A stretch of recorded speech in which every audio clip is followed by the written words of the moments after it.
Hello, good morning, good afternoon, and welcome to the Desi Sportside Cricket Show with Prasan and myself. And we've done the show on Monday. We were hoping to have a different sort of a show where the team was back on track and we were looking forward to the rest of the tournament. But it's going to be a different sort of a Monday morning here in England and a different sort of, I suppose it's been a tough Monday morning back home. Prasan, hello, how are you, my friend?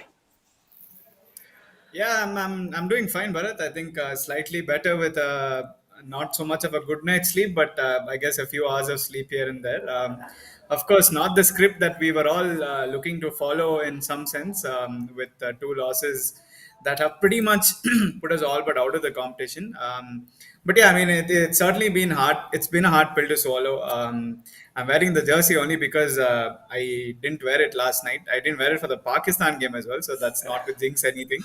But yeah, it's been a very different sort of a tournament. And when you see that Liam Livingston has more wickets than the whole Indian team put together, I think that just sort of sums up everything that's happened so far.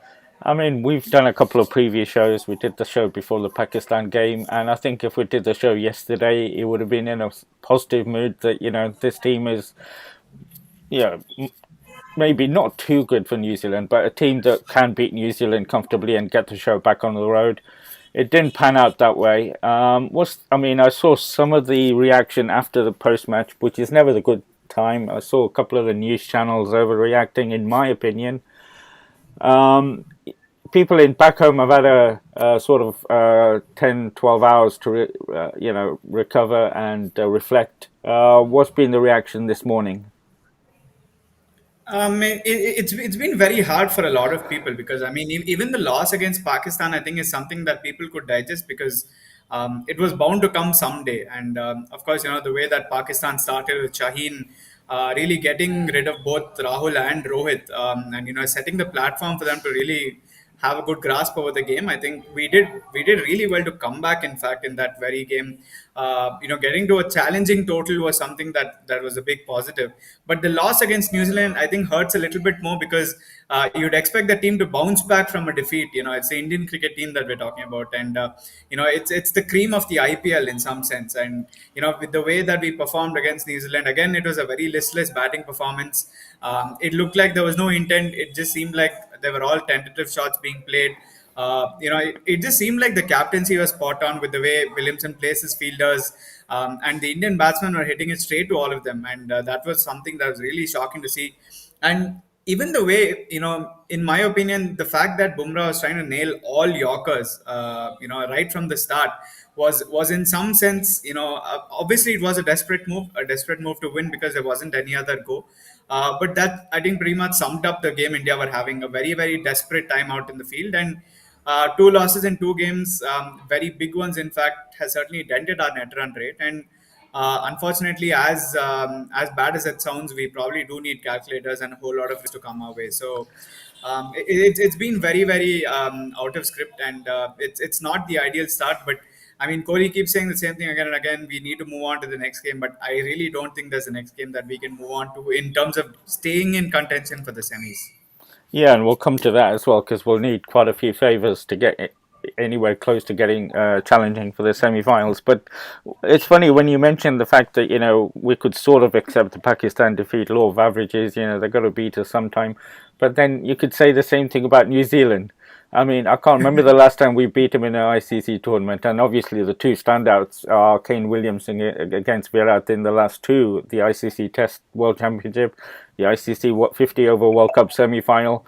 But both of these defeats were by big margins when you talk about T20 cricket, and in both of the games, the batting lineup is obvious. It's where the issue is, and all sorts of. I mean, hindsight's a very good thing, and people are experts using hindsight. But nobody saw this coming. Surely, with the batting lineup we've got at the top, for all of them, none of them to click. Um, what's what's your thoughts on this? Where's it gone wrong? Why is it going wrong? Yeah, I think it's a start where we've always gone wrong in both the matches. In fact, at least against Pakistan, we lost a few wickets. And from there, it was a matter of building the innings, and I think Kohli did a good job of getting to that 50 and getting us that challenging total. But against New Zealand, I think we were very slow. In fact, I think we should thank Adam Milne for actually dropping that catch. Otherwise, it could have been even worse. We might not have even got to 100.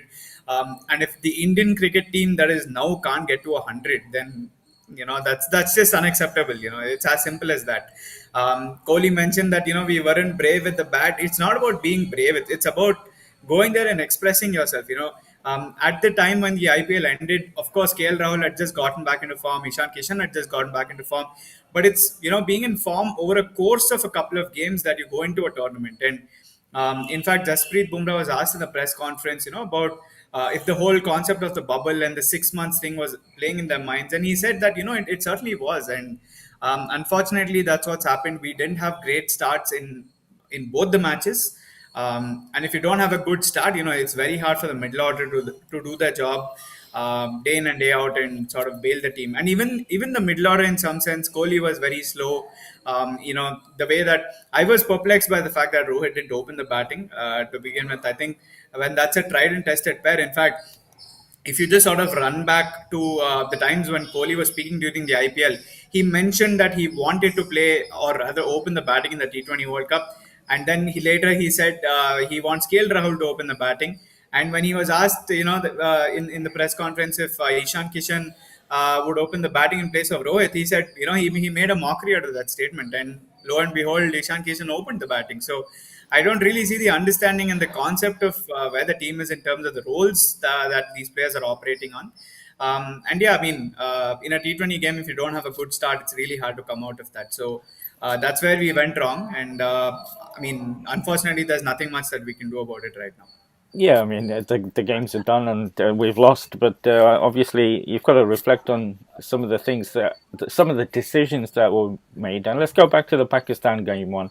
And like I said, this isn't about hindsight, but it's just talking about whether it was the right person for the right job. And for me, there was question marks if Hardik wasn't going to bowl. And we talked about it on the show, and you were quite strong that Hardik plays because of his batting. And I was saying, if he's not going to bowl, is he worth playing instead of Yeah. Shardul? And then the other question was Bhuvi. I was surprised that he started that game. Your thoughts on those two?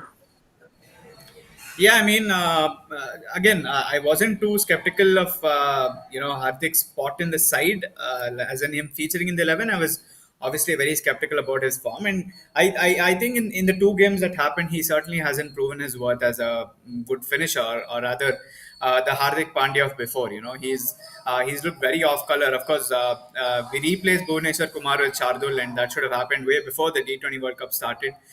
The other thing that I see really perplexing is if you picked Rahul Chahar or Yuzi Chahal, who was in such good form, might as well play him. If you want to actually justify the selection, might as well play Rahul Chahar. But he hasn't played a single game.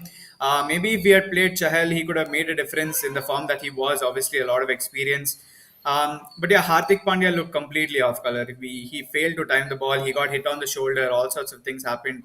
And I wasn't really happy with the fact that he bowled in yesterday's game. Mm. I think it was to get him back into form, but we can't have Hardik Pandya clutching his back again before the next T20 World Cup. We definitely can't afford that. And so, I mean, some of the captaincy decisions have been really perplexing, to be very, very honest. And from an Indian cricket fan perspective, you expect some things from the Indian team, and that certainly hasn't been what we've received. And overall, I think, I mean, very honestly, with India out of the competition, this T20 World Cup might just cease to exist. Well, I think I read a tweet somewhere that the tournament's not the same if India don't make it into the Yeah. semi-finals. But in a way, I'm glad it's not in India. The pressure, it would have been. I don't know what the reaction would have been if the tournament was as scheduled to be back home. But just, I mean, they've been planning for this T20 World Cup for a while now, and they've gone in with five bowlers. With six batsmen. Do you think that needs to have a look now? They don't have that backup in case something goes wrong with one of the bowlers who's targeted. I'm not sure. I think, I mean, obviously, that's a luxury that you can have, and that's what Hardik Pandya brings to the table. But with the players out of form, I mean, if you don't see Rahul, Rohit, Kohli, Surya Kumar, Ishan Kishan, Rishabh Pant scoring runs, you can't expect the lower order to score runs. I mean, these are world class batsmen. They need to score runs, and they aren't doing the job. And similarly with the bowlers as well. Mohammad Shami has looked very very off color. The fact that he hasn't been able to pick up a wicket, he even got hit for a lot of runs. And he's a premier bowler that we have apart from Bumrah. And of all the criticism he's gone through, of course he's had a tough time. But that said, he's still representing the country. And when you're playing a World Cup, you'd expect someone of his caliber, someone of his experience to come good and pick wickets and make an impact. Unfortunately, in the World Cup, if you have a look at the two matches we played, in Pakistan, it wasn't just Shaheen Afridi. You had Haris Rauf, you had Hassan Ali, you had Shadab Khan, Imad Wasim up front. Even with New Zealand, you had Tim Southee, you had Bolt, you had Santner, you had these guys really making an impact. But for us, we didn't have that sort of an impact bowler. But it all started when the batsman didn't score enough runs to actually contain the opposition batsman, and that's where we went completely wrong. I mean, I probably wouldn't change too much in the 11. Probably maybe find a way to get Yuzi Chahal in for the experience that he has. But I mean, yeah, Hardik Pandya has been very off color, and I hope he finds a way to get back in form. Because if he doesn't, there's a good chance that he might never again cement his place in the T20 side like he's done all this while. And the other thing that, well, there's two things. No, make that three. Keep adding in terms of what the issues might be. But let me go through one at a time. One of them just been brought up yesterday, and the effects of the bubble are now taking their toll. Which is a fair point. This team's been in a bubble since July. Had a short break back home in the home series, but they were in a bubble prior to that. So a lot of these players have been in that, and we know staying at home is not easy. Staying in a tight space or restrictions in terms of where you can go is very very tough. Does that bring back to the question? And I know Sheshwat used to bring this up as well. The IPL should have gone ahead, and questions are going to be asked about that because that obviously, if there's a effect on fatigue and mentally and physically, that couldn't have helped the players. Yeah, absolutely not. And I mean, I don't think it's about just the players. It's even about the interests of the fans in the T20 World Cup. I don't think, in my limited years of watching World Cups, this is the worst World Cup in terms of the buzz that's been created. I don't think anyone literally has their heart and soul behind this Indian team. Because they literally saw this team playing in the IPL. They saw the same guys playing in the IPL. They're coming in without form, most of them, and it just seems like, to be very honest, I think I have a couple of people who are okay with the fact that India lost simply because they didn't have high expectations of the team to begin with. Because Really? oh yeah, yeah, I mean that's also the thing. Let's not forget that T20 World Cup started just 2 days after the IPL ended. Be it the qualifiers or even the Super 12 started a week later. But yeah, it's just that players need that amount of rest to give their 100%. If you're coming in from the IPL where you have played the final, where you played the knockouts, you come in straight into the hotel, quarantine for like those 1 or 2 days, or even you get into the training sessions. You just don't have any time to take some time off and come back into the tournament. Whereas guys who have actually done that have been more successful. Some teams from, I mean, the other countries have had that luxury because not all their players have played in the IPL. So it's a case of needing to give the team rest. I know that the IPL is all about the revenue. That it's going to be a lot harder, with the two new teams coming in, because there will be 90 plus matches. So I genuinely hope the BCCI find a way to separate, the international calendar with the IPL, because if they don't, it's just going to lead to more of these cases where the Indian team doesn't give its best, and that's not ideal for the country's cricket and the growth of cricket overall. Yeah, I take that point, but the other argument could have been that the Indian players, because we needed pretty much the squad when the IPL started, that they had that extra time that the other teams, international teams, or most of the players didn't have, playing in those conditions, trying to get into form, figuring out ways of playing in that Dubai stadium, which everybody says is very different with the lights and what have you. So it could have worked positively, but it seems to have worked more negatively. Yeah, 100%. I think, I mean, that's one thing. I guess, you pick your 15 best for playing the country. There's absolutely no doubt about it because if you're picking those 15 players, it just means that at some point in time, they're the best players in your country, and there isn't anyone who's better than those 15 that you've got. Obviously, form and, match practice has a very big impact, but at the same time, these players also need to get that time to breathe. It's not as easy staying in the hotels. It's not easy to keep playing games. You know that they're high pressure games. I'm not sure if all the players would have gone into the Pakistan game with that 100% in the match. Simply because, I mean, actually, very interestingly, I think quite a few players mentioned that they were off social media completely for 2 days before the game, simply because they didn't want to be burdened by the pressure of playing Pakistan. So I think sometimes, when you consider such a big tournament like the World Cup, where you need to be absolutely 100% into the game, you need to give players that time to breathe. And unfortunately, that's not a luxury that the Indian players are accorded with ahead of the T20 World Cup. And I'm sure that did have an impact because, I mean, despite the whole point of them playing the second half of the IPL in the UAE, it hasn't helped them one bit because, it's not like they're scoring big runs, they're taking wickets, nothing's happening. And so form is nothing that's really come out of the second half of the IPL. In fact, if they had been given some sort of a break, I think they would have come back stronger. But now that the two games are done, it's probably a learning experience for the BCCI that they need to stretch out their competitions and give gaps so that not just the players but even the fans have an opportunity to sort of be more invested in a tournament rather than taking in a lot of cricket and sort of like not having a break from it at all. And you mentioned the fact that the players, avoided social media prior to the Pakistan game. But even if you don't have social media, for a player, you know what this means. That game means, and the fact that you said that a few of them weren't at 100%, everybody saw that. But is that down to pressure? Even though they avoided all the media hype and what have you, the hype's automatically there when you play Pakistan, and then the pressure after that loss, they had a week to reflect on it and build up for the New Zealand game. So they were, they had time to prepare for the New Zealand game. It wasn't like 2 days later. Yeah. Is pressure a big playing on their minds? This team that should be, when you look at the experience we've got with Rohit and Virat, and you can go down the line with Shami and Jasprit, they've played under pressure. But is this pressure just too much for them? ICC tournaments. 100%. I think everyone knows that the ICC sort of schedules the whole tournament around India's matches, and that's primarily the reason why we are playing last, I guess, because we need to know the equation which we need to get through and things like that.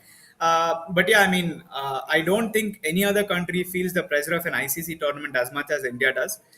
Because simply put, the IPL is the biggest thing on this planet. There's nothing bigger than that. And obviously, the people who make the IPL as big as it is are the Indian players. The guys who play for the country, the guys who play big roles in the tournament. So every single game, I think, is equal or more amount of pressure to every single player. In fact, I think if we had won the game against Pakistan, that would have eased the pressure off the Indian team because then Hugely. they wouldn't have had to win the New Zealand game. But because we lost the game against Pakistan, it was the social media pressure, it was the pressure of the points table, it was a lot of things put together, which really added a lot more pressure on the Indian team ahead of the New Zealand game. And I think that's why they were a little tentative to begin with Yeah. with the bat because they didn't want to lose wickets. They sort of wanted to make sure that they have runs on the board. If they had gone slam bang from the start, then if they had lost wickets, it would have just been the same story as a Pakistan game. So I think the whole idea of the social media pressure, the pressure of the points table, the pressure of needing to win a game, seriously got to our guys in yesterday's clash. Yeah, and it is surprising, but you can understand that because it's not easy playing with the burden of 1 billion people, and pretty much most of them are watching that. But you've also got to balance that with these players have played under pressure in the IPL. That is a pressurized tournament, and they've been with the squad in pressure situations.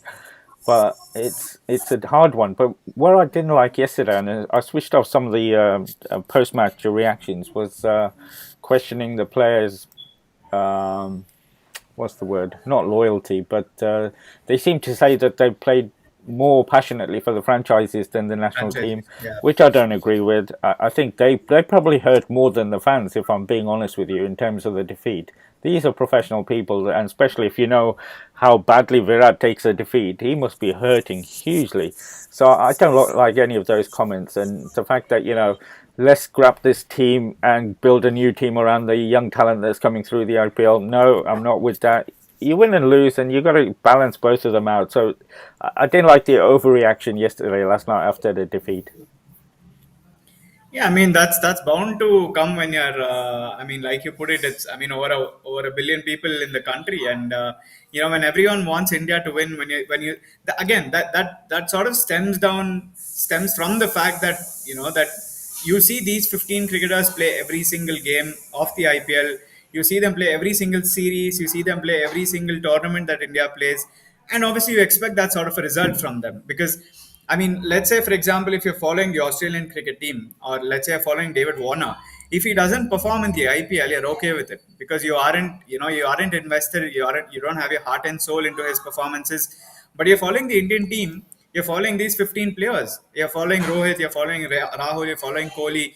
If they don't perform, you're going to feel bad about it. But yeah, I mean, the whole point of needing to rebuild the entire team and sort of pinning everything on them, obviously they want to win. They haven't come to the World Cup for just like a luxury trip to the UAE. They've come there to win. They've come there to perform. Unfortunately, it hasn't happened. It's not like they haven't tried. Probably, obviously, to be honest, they could have done things a little bit better in a different sense. But again, they're professionals. It's bound to happen. It's a game of cricket, and fans need to understand that it doesn't end here. Of course, in terms of captaincy, Kohli's tenure ends, Ravi Shastri's coaching tenure ends, but Indian cricket is going to continue, and we need to back these players. We need to make sure that they're in a safe space and they know that we're being backed. Because if we don't, then ultimately it's going to get to them even more, and Indian cricket will probably just crumble if we don't back them any further. And I mean, the other thing that especially a couple of channels I was watching is the fact that they thought, why isn't Virat Kohli fronting up at the press conference? Why is Ravi Shastri only there after we win? It gets to a level of silliness, in my opinion. That was unfair in terms of the criticism of Virat and Coach Shastri. Or did you Yeah, I think mean, they should have fronted up? I mean, it's up to an individual. We aren't obviously. I mean, there aren't rules laid out that only the captain needs to come or the coach needs to come. I think at the end of the day, it's probably down to an individual. Of course, it's a game of cricket. You can't force anyone. I mean, with the whole Quinton de Kock episode that happened, the one game he didn't turn up for the game. The next game he came and actually bent the knee. So it's up to an individual's approach. If they don't want to come and face the press, it's okay. I mean, of course, we'd want them to come because we want to ask them the tough questions. But at the end of the day, it's important to understand that they're also human beings. I mean, it's not much that they can say apart from the stuff that we know. They aren't going to give us inside news. They aren't going to tell us what they discussed and what went wrong. They're always going to protect the team at all costs. So as media people, I mean, I have come to understand that I can't expect much out of press conferences simply because they've been trained and they're sort of in that module where they can't say much and they can't give out too much. I think very honestly, the England team has got into this mold where they can actually be very free with what they're talking. But unfortunately, that's not the case with the Indian team. So we grow to learn with whatever is happening, and there's not much we can do. But I'm guessing that if India lose, or once we exit from the tournament, if hopefully we don't, but if we do, that's when we'll probably see either of Ravi or Kohli coming and speaking to us. Yeah, and I think I was going to ask you a question, but we'll leave it until we do the show again, which will be after the tournament. Because the other comment I hated yesterday, and Indian media is not the best by a long, long way, was the fact that they said the bilateral series wins were not as good as ICC tournament wins, which I totally, totally disagreed with. They're on a par, if not higher, when you think about the level of cricket and what it's red ball cricket. So we'll talk about the legacy of Virat and Coach Shastri in a future show. But the other thing I wanted to just bring to the fore, and I'm not sure if it's been mentioned or if it has in back home, is how important the toss is, because when you look at the results, I think pretty much apart from two or three games, it's the team that's batting second, no matter where they play in the UAE. And even if you look at our warm-up games, incredible performances batting second. How crucial do you think is the toss? Everyone hates Virat Kohli for losing the toss. I'll tell you that. I mean, if you go on Twitter just after the toss, you'll see a lot of people express their You can't disgust put at that him on losing the him. toss. That's not on him. Yeah, yeah. I mean, you can't, but look, I mean, cricket involves lady luck. I mean, It, as much as anyone says that luck isn't involved, I think it's a very, very big factor. Luck. I mean, it's not just with the toss; it's with the type of delivery that you get as a batsman. It's a type of catch that you get as a fielder. It's a mix of everything, and luck plays a very, very big role. So. I mean, obviously, it's not like Kohli spinning the coin wrong or something like that, but it's just that luck isn't on his side, and that luck is very important. And I think there were actually a lot of reactions yesterday, right after Kohli lost the toss, that India's lost the game. And as hard as it is, I mean, teams chasing obviously have a better idea of the pitch. They have a better idea of the conditions. They have, I mean, obviously, dew plays a role as much as that is the most overused word in the cricketing dictionary. But a lot of things played a factor in our loss yesterday, and. I mean, obviously, you can't have a coach for the toss. That's something that you certainly can't have. But if Kohli wins tosses, that's something that will work in our favor. But unfortunately, it hasn't happened in this World Cup, and I think that certainly played a very big role in our two losses. so, do you think the toss plays a huge part in this tournament? It certainly does. I mean, again, like I said, because in even in Sharjah or even in Abu Dhabi or even in Dubai, once you know what to expect, because we've seen very uncharacteristic pitches, especially in the IPL. That happened in Sharjah. This time around as well, it's been slightly different. Some pitches haven't really had that much bounce and carry. Some have. Sometimes the dew has played a factor. You've got shorter boundaries. So when you actually bowl first, you have a fair idea of what to expect from the pitch, and the fact that it's a used pitch makes it easier to actually focus on playing your shots, because it makes it that much more better. If a batting team hasn't actually performed, you know what exactly to do as a batting unit in the chase. So losing the toss obviously isn't a great thing, and the fact that India had to bat first on both occasions ensure that they knew what total to set. I think that's a very, very important factor, knowing how much you need to score. I mean, ideally you want to score as much as you can, but in a game wherein you need to know that you have to keep your wickets, you need to make sure you need to score like an X or Y amount of runs. It becomes very important to win the toss, and that hasn't happened in the two games, and so I think it's had a big impact in our losses. Well, all we can do now is look forward. What's happened has happened, and we've got another tough game, in my opinion, against Afghanistan. That is not going to be a Yeah. walkover by any stretch. In fact, I'm quite weary of the Afghanistan game.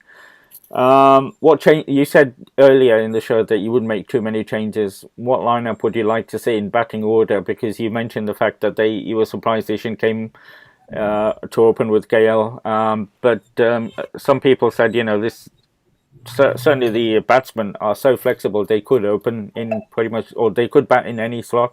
So, given that, what team are you looking or hoping to see against Afghanistan?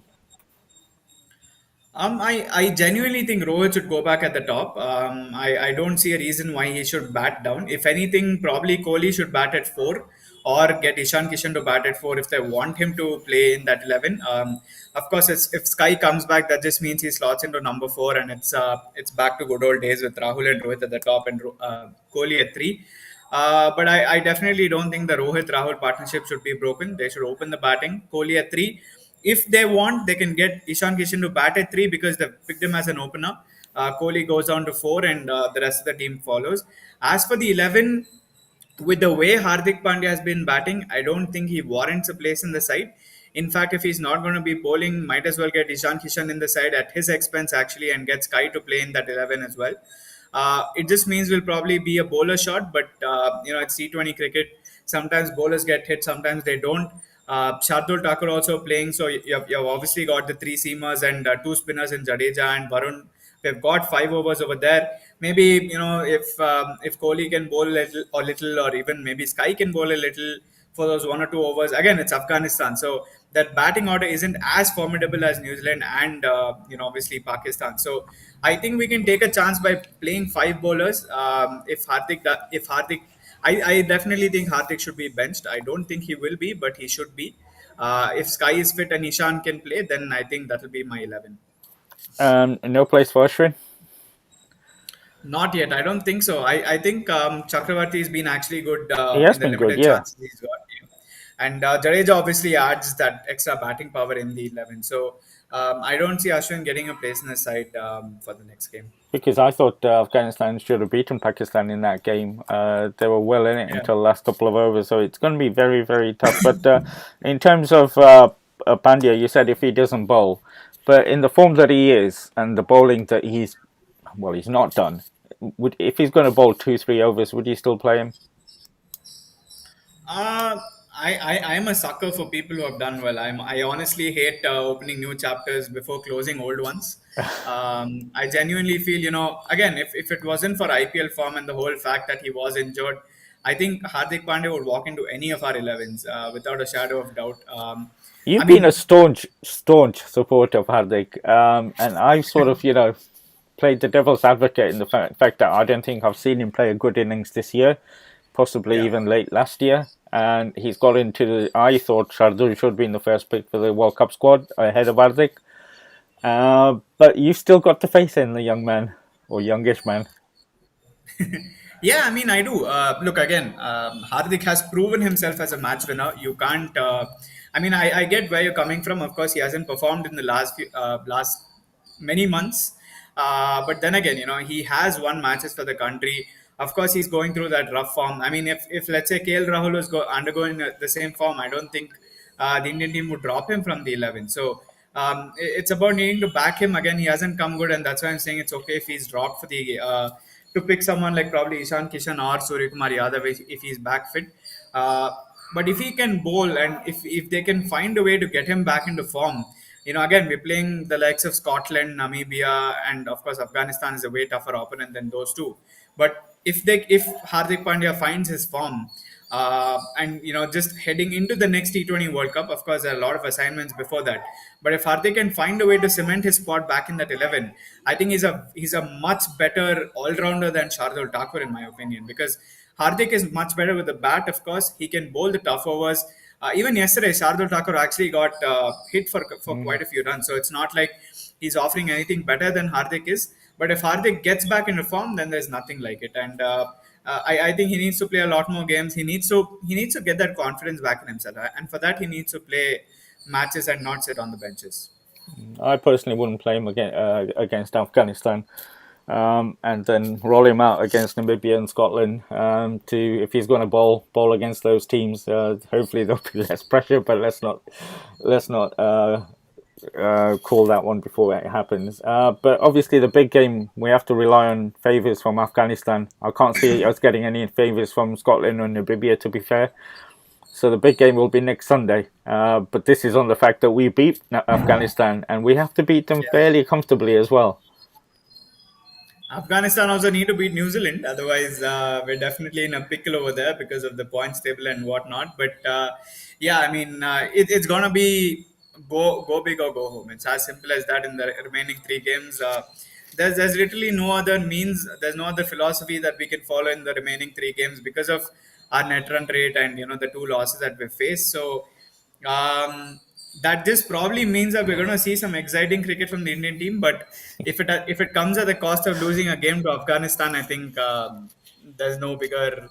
Uh, I don't even know what to say. At this point in time, very honestly. Well, if the reaction yesterday was anything to go by, oh my goodness, I'm just going to not watch any TV after the game. But the thing is, in a funny way, there's going to be huge pressure at the toss now against Yeah, oh, yeah, Afghanistan, even bigger than playing against Pakistan. Sort of that level sort of pressure because we know if Afghanistan win the toss, they're going to bowl. yeah. And I don't know. We'll see what frame of mind the Indian players come out at. So a lot of things to consider before the game on Wednesday. But just looking at the overall tournament, I mean, Pakistan are on a roll. Part of me thinks, just like England, they're on a roll, but in a different way because Pakistan seems to be one. Law of averages says you can't win every single game in this tournament. And what you don't want to do is lose in the final or in the semi-finals. So Yeah. um, I'm not sure about the Pakistan team, but the one that's impressed me, and they were second favourites, but I think they were very close being favourites, is England. They look so they've got the bases covered. They're in form. Obviously, the IPL didn't affect them. They absolutely mauled their arch rivals Australia the other day. I think they're the team to beat at the moment, and I don't think momentum is a bad thing for England. Yeah, absolutely not. In fact, I think Pakistan and England will play in the final. A lot of people are thinking that. In fact, with the form that these two teams are in right now, I mean, they look unbeatable. Very honestly, I think the strength Well, of Pakistan. We spoke about it. I was going to say Sorry. Pakistan. I was going to say they were not lucky against Afghanistan, but a more experienced Afghanistan team Yeah. should have won that game. For sure, I think when you need to hit 24 of 12 balls, you don't give 24 of 6 balls. That's for sure. But the way Asif Ali, batted, I think he's been a phenomenal talent for them. In fact, he's very underrated in some sense as a finisher. But the other game, he showed, why he's that good and why he warrants a place in that side. And I mean, Hardik Pandya should be our Asif Ali, but unfortunately, it hasn't happened. And I mean, Pakistan, honestly, they look in very, very good form. And I see no reason why they shouldn't make that final along with England. Obviously, England were favorites to win even before the World T20 started. So I'm sort of looking at a final between those two sides. And yeah, I mean, India, nah, I don't know. I mean, it's not like I don't really know if we're going to make the semis also, which is a very, very bad thing in the context of Indian cricket and where the team is in terms of a global standpoint. Yeah, that's probably about it. I don't know. Yeah, it's a sad state of affairs. After two games, we think we might not even make the semi-finals, and it's very realistic. Our tournament could end on Wednesday because, like I said, Afghanistan are a very, very good team on their day. But who do you think will go with England? Because that group is, you know, there's two, three teams that could still join England in the semi-finals. The Yeah. Australians with their team as well, they're hugely talented when you look at their lineup. South Africa wasn't expecting too much, but they're in with a chance. West Indies have come back, but I don't think they'll get back into contention. Who do you think will join England? I've got a feeling West Indies certainly won't make it. There's no, I mean, they have no chance. I'm actually torn between South Africa and Australia, but I think at this point in time, Australia have a slightly better chance of making the semis. Of course, they received a thrashing by England, but then again, I think they're a fairly balanced side. I think they should come out from that loss that they faced. So yeah, I have a feeling Australia might actually make the cut along with England, and in our group, it's going to be Pakistan and of course New Zealand. Oh man. Well, we'll see what pans out in the next week. Well, Wednesday, I suppose, is the first big day, obviously, and but let's keep the faith. We've seen miracles happen before, and to be fair, we need a bit of a miracle. We need Afghanistan to beat New Zealand. I can't see Scotland or beating New Zealand, so we'll see what happens. But we'll keep the faith, and we'll back the boys, and hopefully they turn it around. But Prasan, it's not the show I thought we were going to have today. But yeah, we started the week in a sort of a more measured way, unlike some of the comments that were given after the match and some of the tweets I saw, which were ridiculous. So let's not go down that route. But we'll see if we can get a fourth star on that shirt, my friend. But as always, great talking to you. It's been a cathartic experience for me. I think I needed it after the first two games just to get my headspace right. And like some people know, I'll be watching the games, the last three games, so we'll see if the fortunes change. But take care, my friend, and keep the faith. Yep, absolutely. Thanks, Bharat. Hopefully, we have better things to talk about on the next show. Thanks again, and take care. Absolutely. Yeah, the next show will be in 4 weeks' time. So, yeah, lots to catch up and lots to reflect on when we do have the next show. We're going to take a short break. All right. Thank you again, Prasan. Take care, my All right, friend. thanks, Bharat. Cheers. Take care. Yep. Bye. The kids have just been released from the room. It's like a jail. I mean, I can hear them shouting in my ears right now.